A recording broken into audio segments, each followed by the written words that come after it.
the potential. My name is Bert Oliva, and today I have an amazing guest.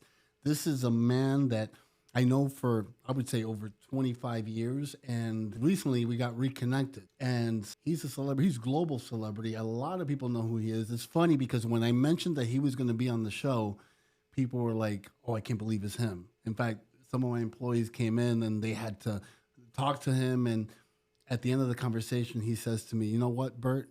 The reason I keep doing what I'm doing is because the connection, they knew everything about him. In fact, I thought that maybe I should have them interview this guy. And you're right about now, you're asking, who is this guy? The one and only DJEpps. How you doing? Good, brother. Thank Bert, you for being here. nice seeing you, my brother. Yeah. So tell me, man, I know that you came from New York. You know, I usually like to start from the beginning. Why the move from New York to, because I know New York is where you started doing your mixes and everything. New York is where I started thinking about what I want to do. And to move around in New York City was very hard at a young age, so I wasn't ready to go in the clubs or do anything of that nature. Too young. Yeah, too young. I was just enjoying, the graffiti, the b-boying, the sound of hip hop. You were like, what, 14 years old back then? 12, 13, yeah.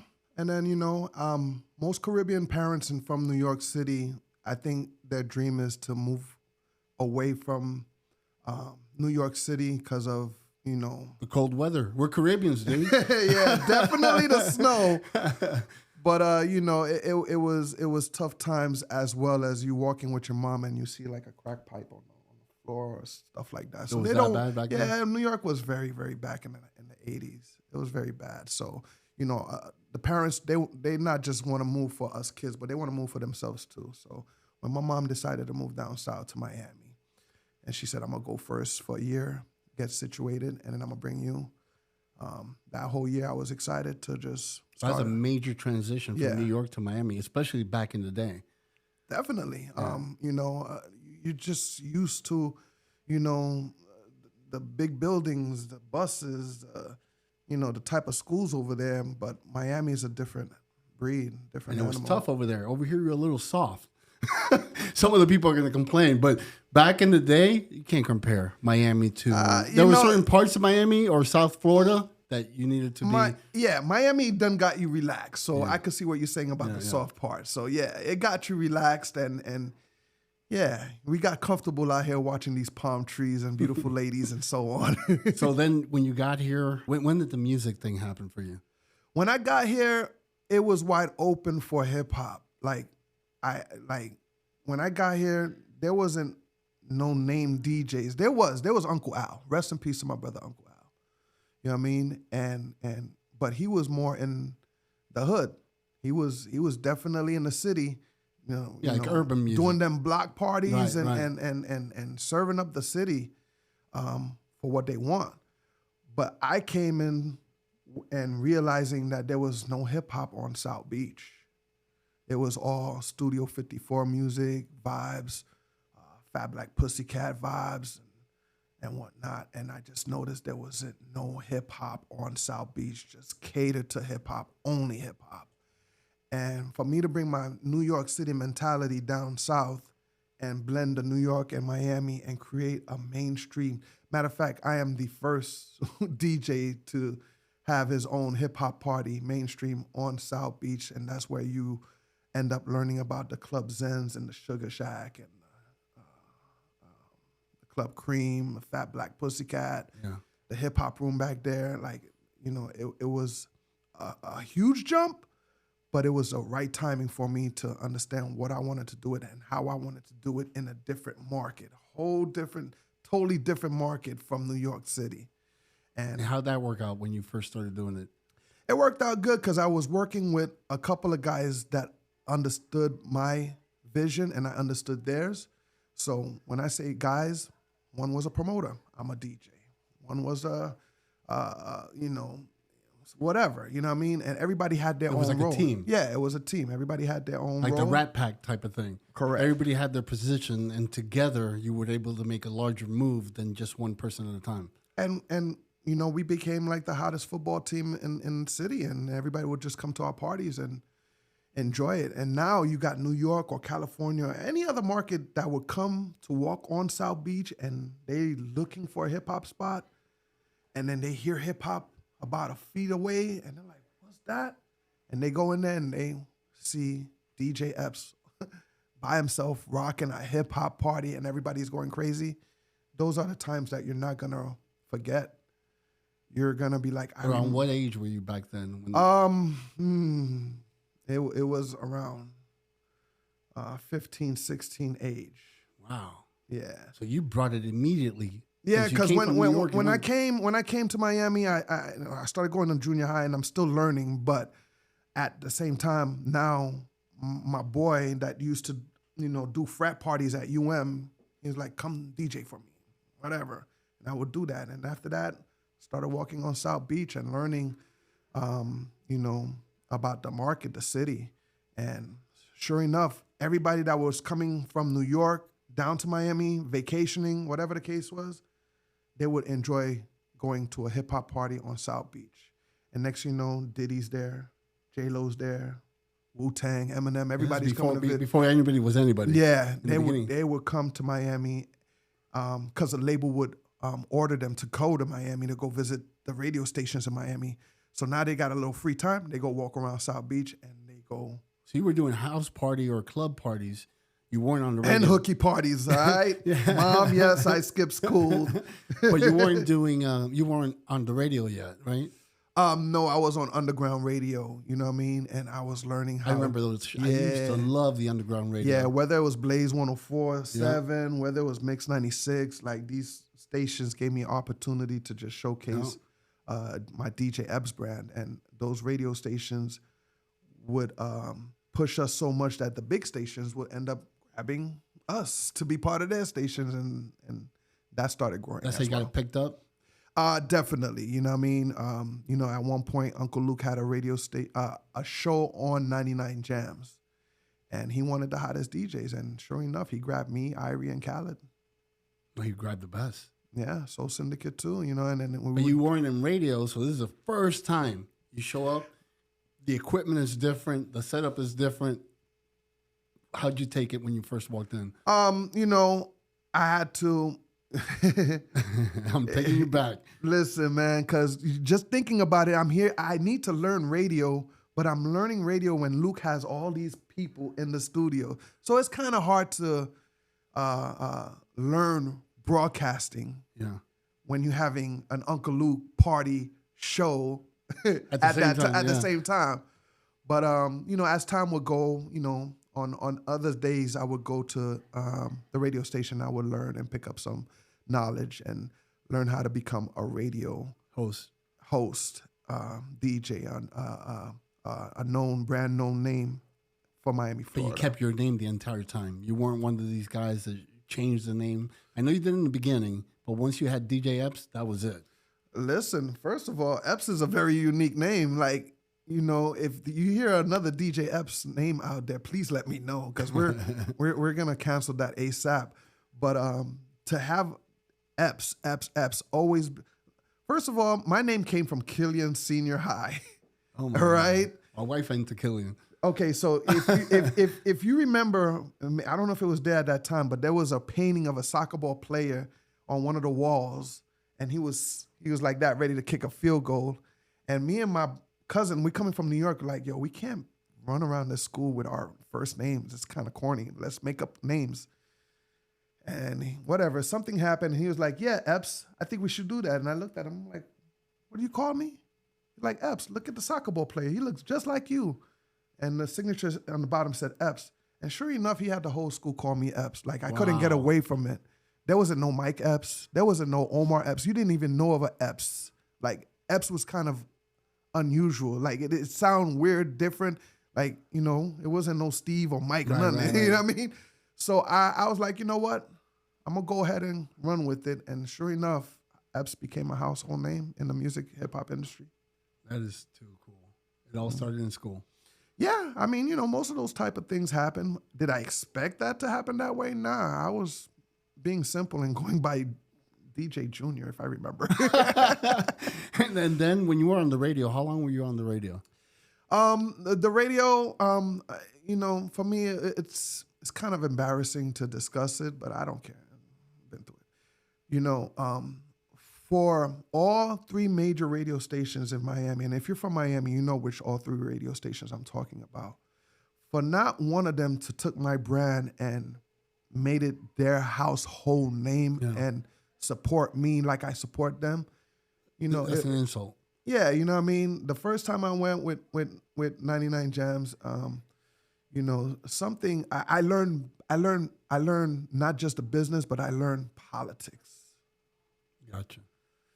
And if you understand what I'm saying about politics, like if you go into the corporate world, there will be things thrown your way to see how you handle it. And at the end of the day, it ends up being politics. Why I didn't stay there. So after that, You were there for how many years? I want to say a year and a half. And also, that's not your vibe. You like to be around people, in front of people when you're doing these. No, either way, I'm down. I get it, but you're more like, hey, I want to be in the club where I can not only. I always love the club. Yeah, the people. I always love the club. You like the human connection. You like the real people, seeing your work happening, seeing them dancing, get the hugs. Hey, what's up? I've always seen that. Shake hands, kiss babies. That's what I like to do. You've always done man. that. Yeah. And behind the studio, you're like, locked in a box. But I had to learn that, put it in your mind, you're playing for millions of people versus 200 in the club. So, that. So that 1 year and a half, it helped brand your name a little bit, or. Yes, it definitely, raised the bar for my brand. Right. And people are like, oh, I heard you on the radio and so on. And congratulations. But I just come to learn too, man. Like, radio stations, they use us and they spit us out. It is what it is. Some will keep us aboard. And it's up to us to be a family and take all of us to the top. But that's why radio stations are dying every year. It's getting worse and worse. But that's a whole different topic. I don't want to get into it. Yeah, but it's not. You're absolutely right. People find other ways to listen to their music, and they have access now. Well, that was part of the changing I was talking to you about earlier. Like, we didn't have Pandoras. We didn't have Sirius XM, so on. So we was forced to listen to these radio stations. But now, I look back and said, fine, I did my dream of being on a radio station, but I also have a dream that I want to be on Sirius XM because I feel like you have this next level. Not only next level, but you got freedom. Really? Yes. Why is that? Yes, there's rules and regulations like any other company, but I think SiriusXM trusts us DJs to program our show without them looking over our shoulder. So it's really your show. LL Cool J, when he said, I want you to do a show for me, I'll give you your own Saturday night show. I thought there was, do this, do that. No, he's like, we talked about it. Yeah. He's like, yo, Epps, you on primetime. You got the best show. So, yes, we're Rock the Bells and we're playing timeless, great, old school, golden era records. I get it. But I want you to throw a city girl in there. I want you to throw a reggaeton or a Haitian song in here. Because he understood that where I'm coming from, Miami, Florida, that culture vibe, I'm able to blend it all in together and get you ready for the club. And if you're not getting ready for the club and you're at home, you're going to listen to the whole show. You're going to be glued. If you're driving, the station is on Rock the Bells. And that's what he loves. And for you as a DJ and not get a call from your boss or your PD for 2 years straight, that means you're doing something right. You're doing something right, And I appreciate my PD and LL for letting DJEpps be DJEpps. So that elevated your game to a whole different level by being there for 2 years. Definitely. And why, after the 2 years, what happened? The contract ended, or? No, It's still going on. Oh, really? Yeah, you know what I mean? I have the #1 show on the weekends in the world. So it's like, when it's time to discuss, what we're going to do next, we'll get to that. And they're live every time? Yeah. So it's a live show? No, most of my shows were pre-recorded because, they didn't have Sirius XM down here. Okay. Now they do, and now sometimes I go over there and I'll go do it live because I want to just do it live. But to pre-record my show in my own home, dude, that's the best. So you have this show going on, but then also, when did you start traveling the world? Was it when you won that award, the Diamond Award? Yes, the Diamond Award recognized that. What was the name of that award? It was a Diamond Award, but I won for Best International DJ. So they recognized that I was when I started doing the parties in Miami, I created a vibe for Miami. I created hip hop for Miami, mainstream on South Beach. In my eyes, been there, done that. What's next? Tony Touch, he would be going to Germany back and forth, and he gave me an output. He couldn't go. And he said, yo, can you go cover a party over there for me? Fine, I never been to Germany. Let's go. So I want to cover. That was your first trip? That was my first trip. It was in the year. What was going through your mind, if you remember back then? It was nerve-wracking. Like, anytime till this day, if I got to go do a show and perform on stage, there's still butterflies in my stomach. Yeah, for the first 5 minutes backstage, there's still butterflies. And once you give me the mic and I'm on the stage, it'll go away. You know who Zig Ziglar is? Yeah. He told me one time, I said, you've been doing this for so many years. Have you ever gotten rid of the butterflies? He says to me, Bert, this is before he passed away. He says, Bert, the day you lose the butterflies, your career is over. I said, why? Somebody else told me that too. I said, why? He says, because you're not going to be truth. You're not going to be honest. You're not going to be 100%. The butterflies is what keeps you real. So you don't come out arrogant, cocky. And I'm like, you know what? I've never forgotten that. And no matter if it's a 10,000 people audience or 5 people, I have the butterfly. I had butterflies before I sat down with you. Same here. I look for that. Same here. Because that keeps me letting me know I'm still real. And the way Zig broke it down, I'm gonna go ahead and just, I heard it, but I never let it soak into me. That's what keeps me moving. Yeah. You know what I mean? I thought butterflies were just, oh man, I'm nervous. Are they gonna like me? This and this and that. And then after that, when you finish doing the show, it just goes away. No, you finish the show and they're like, God, you were great. And one of the best things about you? That you're so real. That's the message you get. The butterflies let you be real, that the audience figures out that you're so real. Don't you get that all the time? Right. Yeah, definitely. Definitely. And when those people hit me up and telling me thank you for being you, and stuff like that. Once again, those are the things that keeps DJEpps going. Because I don't have no brothers or sisters. You know what I mean? My mom, she sees what I do from a distance and is very proud. But at the same time, I really, didn't have that, good job, Epps. I didn't have that, What about Dad? Was Dad around? Not like he should have been. No. Yeah, I was similar here. My mom brought me from Cuba when I was 11 months old. So I never had a father, no grandparents, brother or sister. My mom was my world. And at the end of the day, she brought me up to be tough. You need to be tough. You need to go out and make things happen. Things are not just going to happen for you, mijo. You got to work hard if you want something. So I can see that, at the end of the day. But I didn't get that, oh, you did a good job, son. No, none of that. It wasn't there. My dad was not there for me my whole life, and not talking trash about the guy. He's a great guy. I still talk to him to this day. But I did it on my own. Like, I don't even think I had that pep talk with my mom. I don't think she even told me that. She just noticed that I'm a go-getter, and she just watched me. If something happens, a mistake happens, she'll circle back and let me know. But I didn't have none of that, Bert. All on my own. So you took a lot of risk, a lot of fear in order to get to where you wanted to get to. Yeah. A lot of risk, a lot of sacrifice, a lot of fear.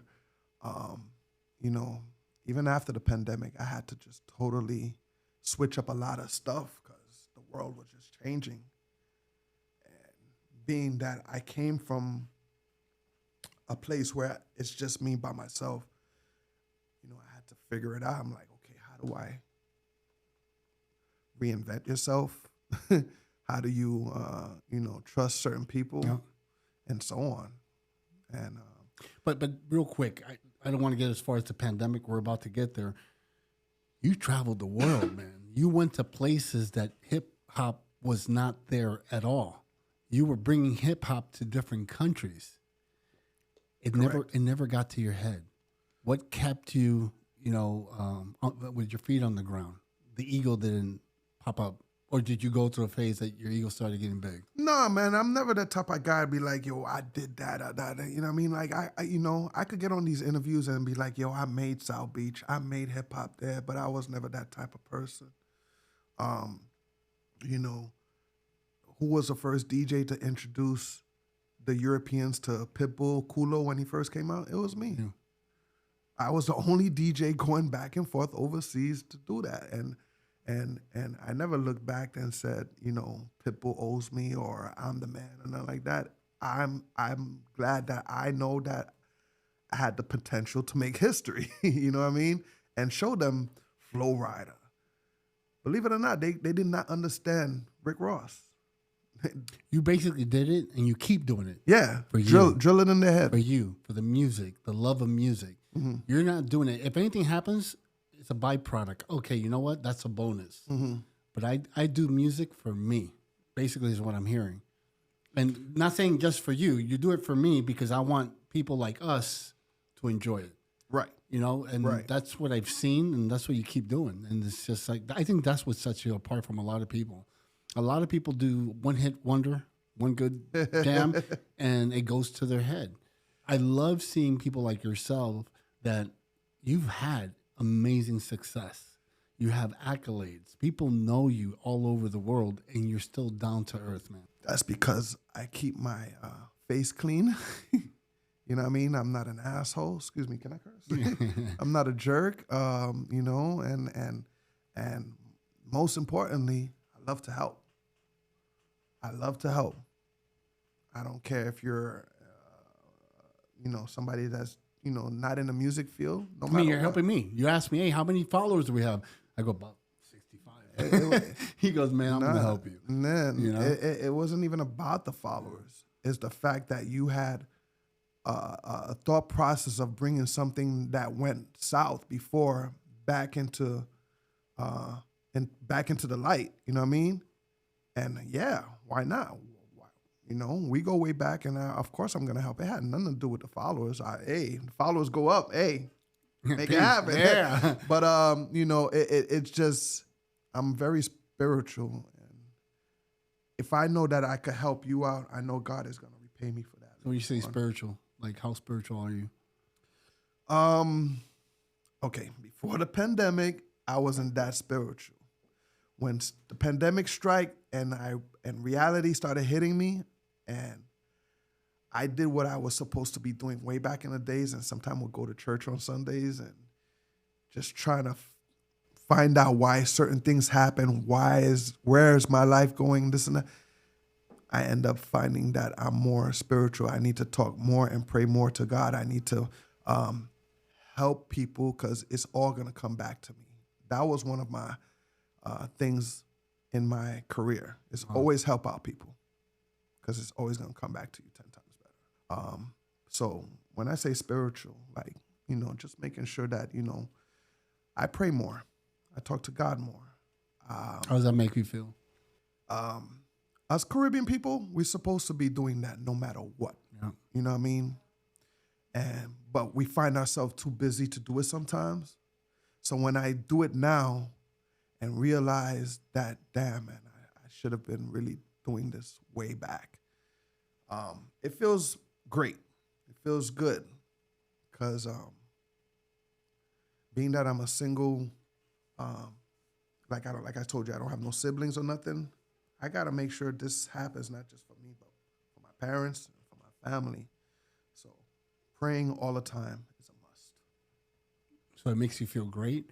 And have you seen some good things that come out of it? Like God has been more present in your life, you know, I'm having a hard time trying to still figure that part out because there's some things that happen that I'm questioning God.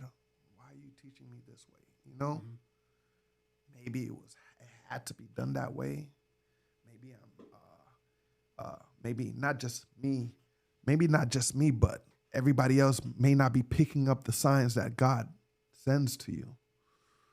But you know, it's a 50-50. Like I'm still trying to think how to solve some situations that I'm in. Nothing bad or nothing like that, but you know, just everyday life. You know, do I want to move in this part of town? Do I want to leave Broward? You know, do I want to make sure my wife is looking good? And in the sense of her eyelash business, do I promote her? It's just different things, And as a single child, like by the way, your wife just got a new client.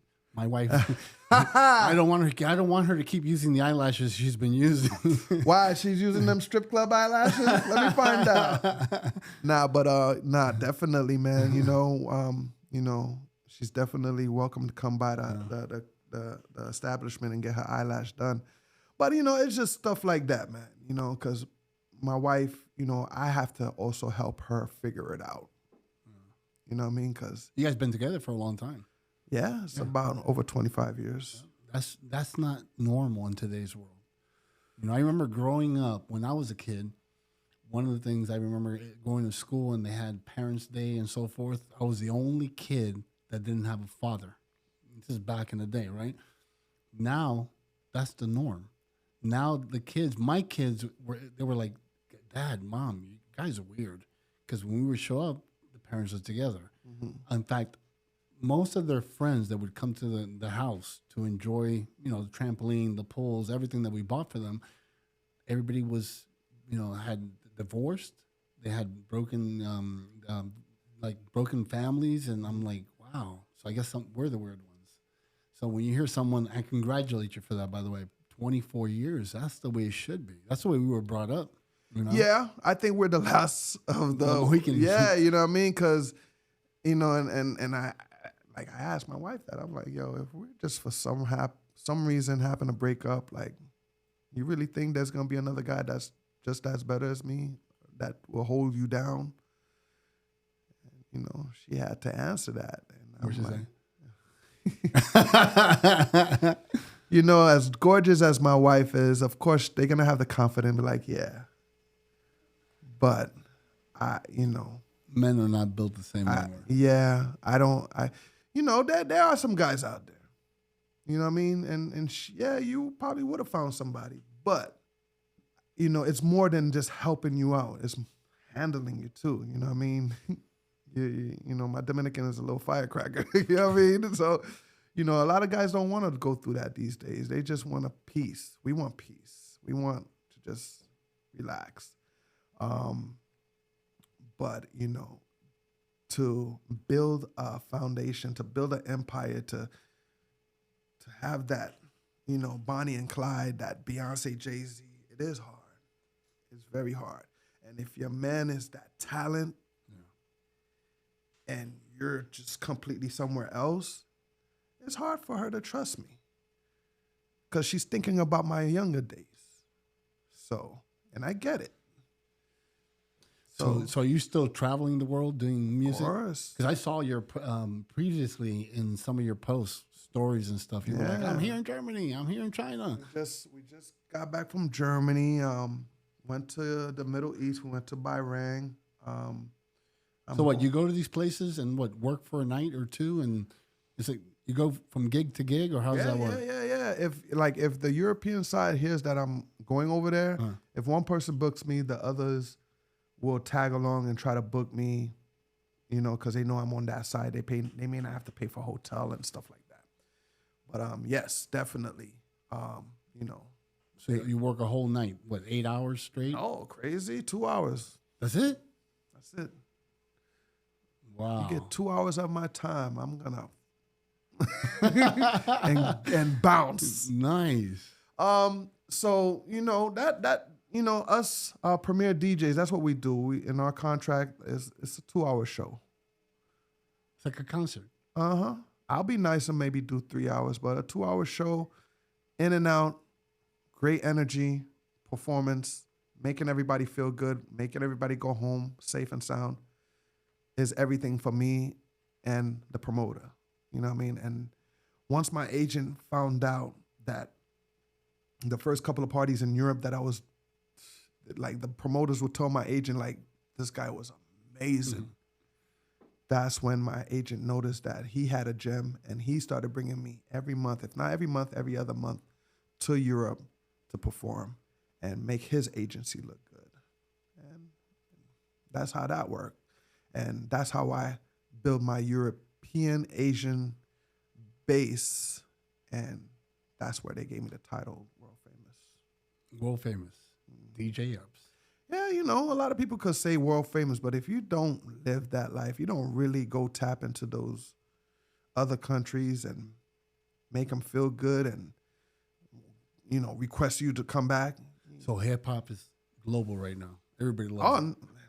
Hip hop always been global, but, you know, I remember, like I said, I would bring them Pitbull, I would introduce them to Flo Rida, but they wasn't up on the Jeezys, the Rick Ross, right. and I hate to say it, but they wasn't up on the trap music, mm-hmm. the hood music. Their hood music was Yin Yang Twins, the party records that would come from Atlanta.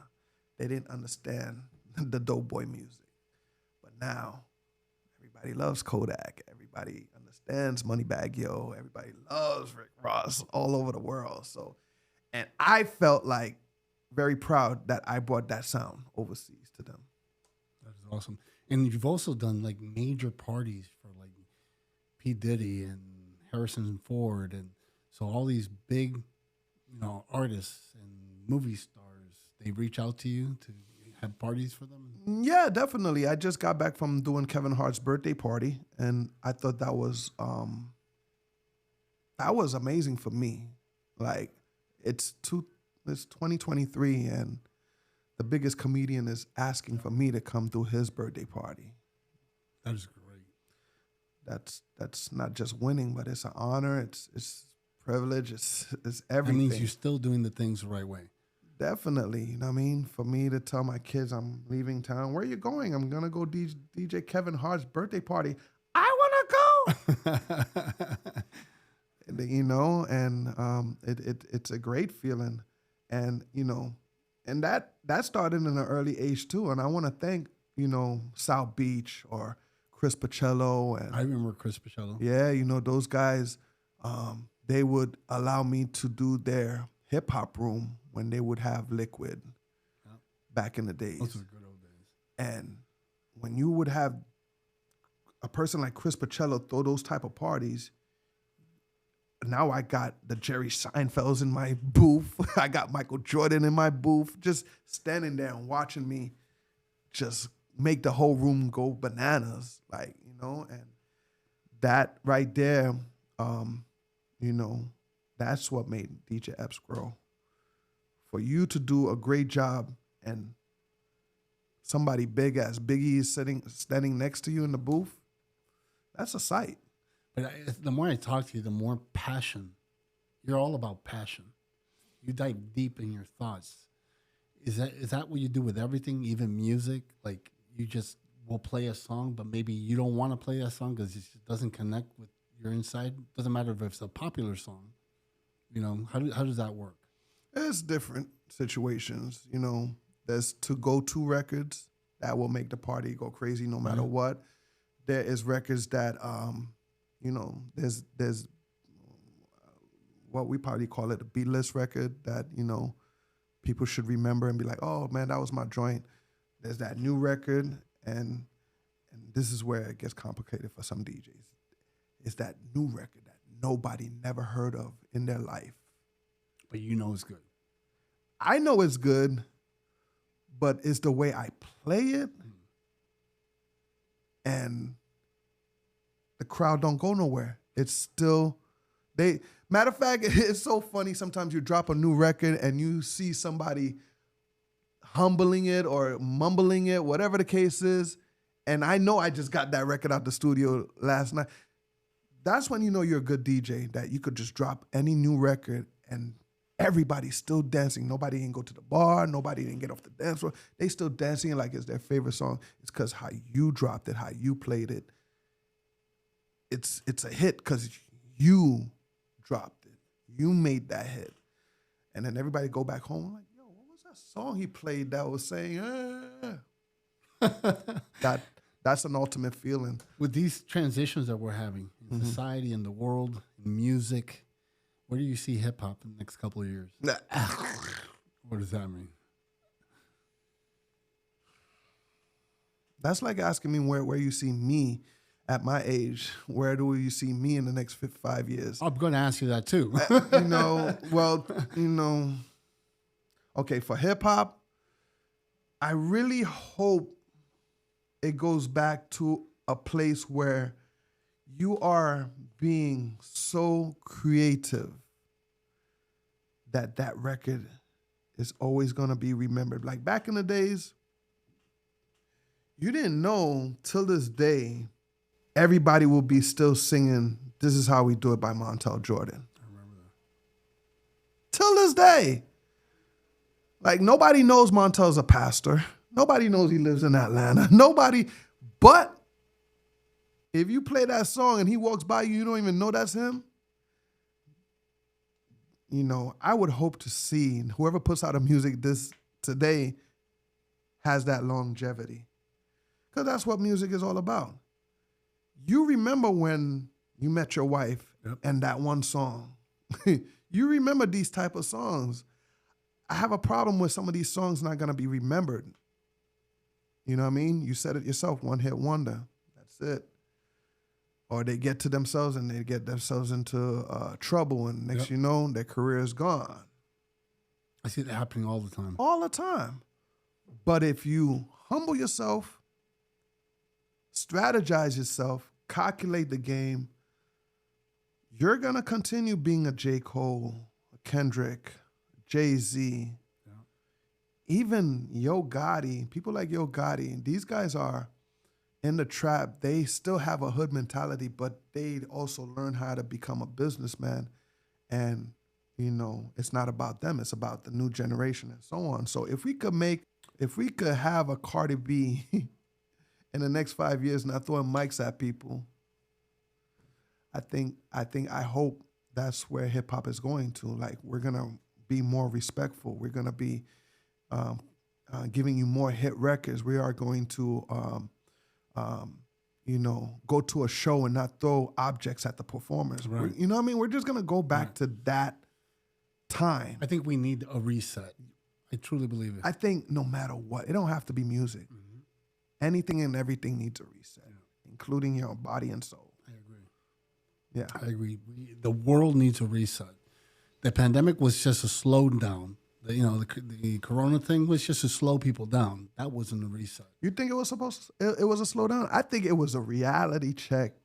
They freaked out. Like people like you and me sat down and says, wait a minute, I'm not going to fall. What else can I do?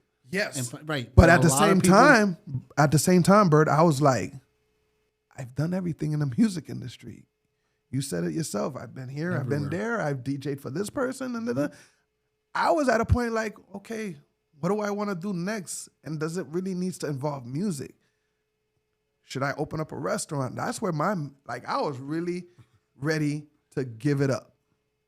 Like, done it. But God talked to me. Mm-hmm. I watched certain DJs on the live because nobody could go to clubs. Clubs was closed. I'm watching them DJing for thousands of people.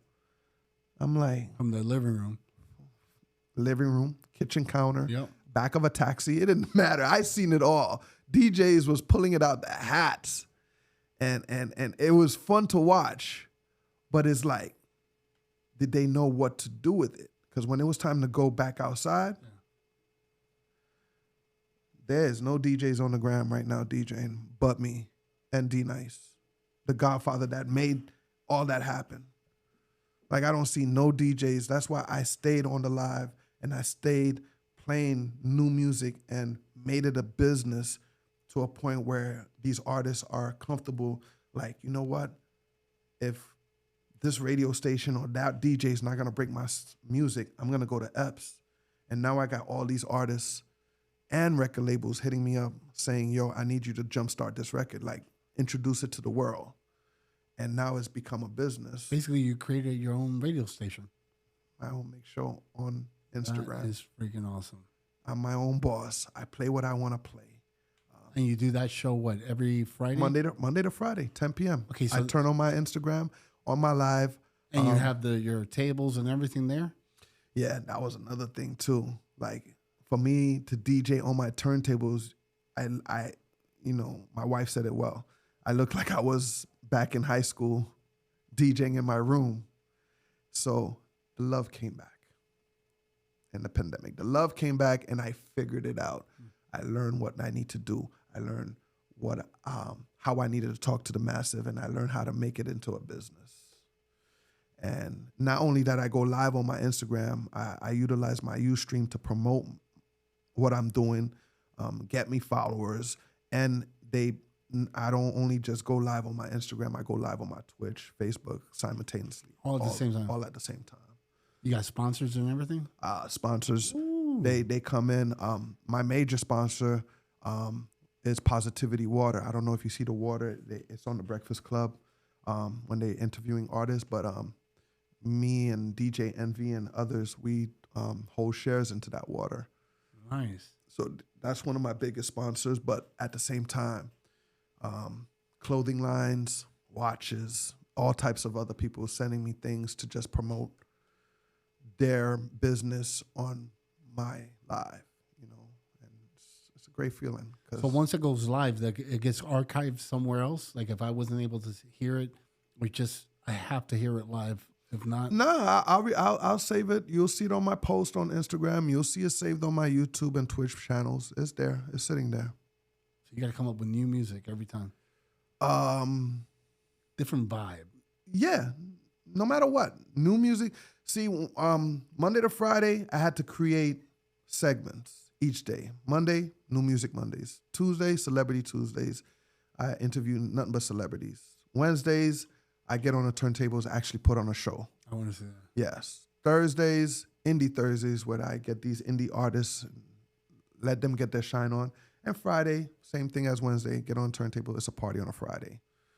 And just mix everybody's music along with whatever music you hear today. Great system. Pretty much. much. What, 2 hours every 1 hour. Oh, nice. 1 hour. So get this. I'm doing this throughout the pandemic, and I'm learning how to give content because that's what the world needs. That's what social media needs. Yeah. Wifey hits me up. Yo, can you explain to me why is Facebook sending you a check like twice a month? When it first started, it was $50, $100, $200. It went up to almost $1,000 every month, and I couldn't figure it out. Like I'm not computer. I'm not a genius. I'm not a geek like that. So and I talked to somebody that was like, I talked to somebody that was from Meta and Facebook world, and they was like, you don't know why you getting this check? And he explained to me how, I'm doing what every DJ should have done. They got on the live, they started DJing, and you made it a business and you kept on with it. Everybody else dropped out of the race. So now, as long as I'm on an hour and people are sending me badges, every 15 minutes, those badges, whether it's $5, $10, whatever, every 15 minutes, it adds up. It accumulates. It compounds. Yes. So even though they gave you $20, it could be $500 by the time it's done. Pretty much. And every twice a month, they would send me a check. And it was like, yeah, they're going to keep on sending you a check if you keep on giving them content and being a hot show. You're keeping people on their platform. People will leave other platforms just to go ahead and be on the show. Pretty much. So that has a price. And not only that, a lot of artists want to get their music played by a Epps, a Khaled, a Funkmaster Flex, or somebody. And sometimes some of these artists can't get to those guys. So what about if you have to travel or anything? You cut the show for that time, or does the show go on the road with you? No, my fan base kind of noticed, he's going to be in New York for Rock the Bells Festival, so Friday night he may not be on. They kind of read my schedule. That's kind of a great thing about my fan base. Like, I'm them and they are me. They know, they feel it. And if I don't come on, I could be sick. Hell, I think that's the great part of having your own show. You could be your own boss. If you're not feeling it, you're just not feeling it. But I have been told that, damn, boy, I know when you're not feeling it. And for you to still turn on that camera and get on there and still motivate people, that says a lot about you. And I'm like, thanks for the notification.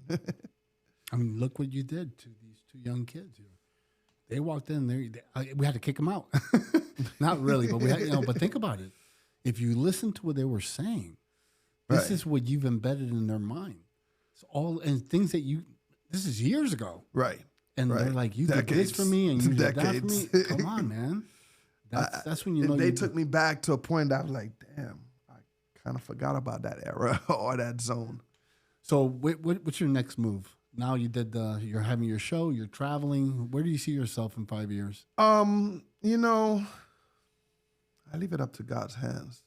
I think that's the best way. Because when you plan for something, you could only wish that, okay, I want to be on Sirius XM one day. And you could make some phone calls to make it happen, but God's timing is God's timing. What he has planned for you is what he has planned for you. Some people say, Epps, you should be bigger than what do you mean by that? I'm perfectly fine where I'm at. I've done it all. Yeah. Like, how much bigger do you want me to be? I don't understand the bigger name. They mean bigger by the numbers. Doesn't mean that the numbers as followers or money and stuff like that. Money has they don't care about the money. That's not what they're being sold. Mm-hmm. We live in the world right now that in social media is social clout. So they could be dead broke. Obviously, they bought the Louis Vuitton in the flea market, right? But they have a huge following. That's where they're like, oh, but you don't have 500,000 people. Mm-hmm. That doesn't mean you're successful. I'd rather have. I have 50,000 followers. They're loyal to me. Mm-hmm. When I do an event, those guys will fill the room. They'll go ahead and promote it better than any other promoter out there. Why? Mm-hmm. Because they're loyal. So it's not a numbers game. Like when it's sales, it's a numbers game. Mm-hmm. Social media is find your supporters. Popularity. Mm-hmm. You have 100 and something thousand. Those guys love you. And that's all built up from European side and Asia and all of that. It's funny how people say, yo, you're an OG, you're a legend, but they'll make that comment like, I want to see you bigger than that. Like, what's bigger than being an OG and a legend? Like, you know what I mean? Like, being an OG, a legend, that's down to earth. That, I believe, is like really, you've made you're a success at a whole different level. And passing on the knowledge. Yeah. Right. Pass it on, because a lot of people, and in both of our industry, a lot of people have that prima donna, syndrome. I want the orange M&Ms, no green ones. You know what I'm saying? Of course. No, man. Believe it or not, man, they, to this day, there's people like that, man. A lot of them, especially the one-hit wonders are the worst ones. Right. Right. And that ends up smacking them in the face later on in life. Like, you should have handled when I started my career, I'm more or less the same way as you are. I said, you know what? God knows what he wants to do with me. And I started my career, and, man, I've had a great career. I've traveled the world, been in places I never thought I was going to be. This is an immigrant that came to the United States when my mother, she was fleeing the Cuban regime because my father was communist. Mm-hmm. I came here. I never had a father, no grandparents, brother or sister. My mom was my world. And I tell people, from the hood to doing good. I'm doing great. So if this Latino Cuban that came here when it was 11 months old became a multimillionaire, what's holding you back? Right. So at the end of the day, my wife and I, she says, once you get to a certain level of success, it's your obligation to give back. We opened a nonprofit where we went around the country, mostly the Caribbean, speaking to youth. In Belize alone, we spoke to over 50,000 children on our dime. So a lot of people, all these motivational speakers, they talk, but they don't walk the talk, right? Right, right. So we went and out of our pockets for 5 years, we funded security, flights, hotels, till eventually we started getting donors. And that's one of the things that feeds us the most is, make no mistake, corporations hire me, I do the gig, I get paid really well. I do a 10,000 people, 20,000 people auditorium, I get paid really well. But nothing pays me more than seeing the smiles of those children's faces and seeing that they now have something that they believe in, which is themselves. That they can make and have anything they've always wanted as long as they, go out and do it. Right. And this is what we love to do. And you're doing the same thing through music. Yeah, definitely. Because at the end of the day, some of these artists, they don't have no direction. Yeah. I was talking to a legendary artist from Flip Mode Squad, and he was just letting everybody know that we need to go back into time and showing people how to promote their music, shake hands, kiss babies, go visit the DJs and such and such and such. Nowadays, it's put out a record, upload it, that's it. And you could just hope your record It's picked up, yeah. Picked up. It might get views, but doesn't mean it got picked up. It's definitely going to... Two different things. Yeah, it's that you're absolutely right. Two different things. You're going to get views, but if you don't get picked up and you have that label pushing you to the max, your potential, you're not going to make it. So, man, I want to thank you. DJEpps has been awesome. Oh, man, Bert, I'm going to have to bring you back. I would like to probably bring you back and anytime do one of your live shows and me be the co-host. So I can meet some of your celebrities and stuff. Maybe we should try something like that. Anytime. Let's try to figure it out, man. Let's figure it out. Let's make that happen. Figure it out. But, man, thank you so much. Thank you, Bert, for having me. It's an honor to have you here. Also an honor because I know where you came from and I know how far you've gone along in life, all these challenges, and you're on top of your game. And like I told you from the beginning, success has a price. So question yourself, how much of it do I want? Something always has to give. But you're looking at two guys here that are pretty well balanced. Right. For us, family comes first. God, family, then our craft or whatever it is we do. Absolutely. So, man, I truly, from the bottom of my heart, thank you so much. Nah, thank you for having me as well. Yeah. This is... we don't get to talk that much as DJs, so, it was kind of like therapeutic for me. That's awesome. Well, I hope you guys enjoy the session. Keep coming back. If you saw one thing that really motivated you, just go replay, and watch it again. Sometimes we need to watch it like 6 times. Right. If not, you found something that's really powerful, make sure that you share it for someone. Maybe the message is not for you, but it's for someone out there. My name is Bert Oliva. Cuban born, American made. I'll see you guys next week. My guy.